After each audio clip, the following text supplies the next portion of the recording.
The Wonderland is an animated film that I didn't really know much about. It's about Kane. She is a typical high school girl. She calls in a sick day, and her mom doesn't really call her out on it because she's not sick. And she decides to eat breakfast, and her mom sends her on a little trip to a friend's house. Her friend, the friend is Chi.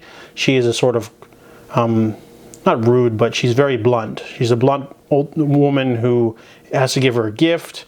However, when they're talking, a man literally shows up from the basement. Literally just, he looks like a train conductor, but he says his name is Hippocrates. He is he's an alchemist from another world. So he says that, you know, Akane is like some sort of goddess of the green wind. She needs to come with them immediately in order to save this other alternate fantasy world. So this isekai is very similar to any other isekai, but it honestly feels a little generic. I noticed that the storyline is very simple. Akane and Chi go to this other world. They fight a villain. The villain's trying to do something. They go to different places. There's lots of different shenanigans, creatures. They go underwater. They go through snow.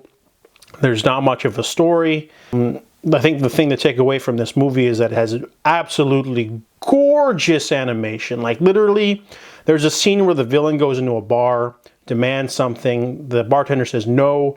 He literally just smashes his hand through the wood. So much detail goes into like the smashed wood, like art. It looked so great. Everything in this movie looks great, from the movement to the backgrounds.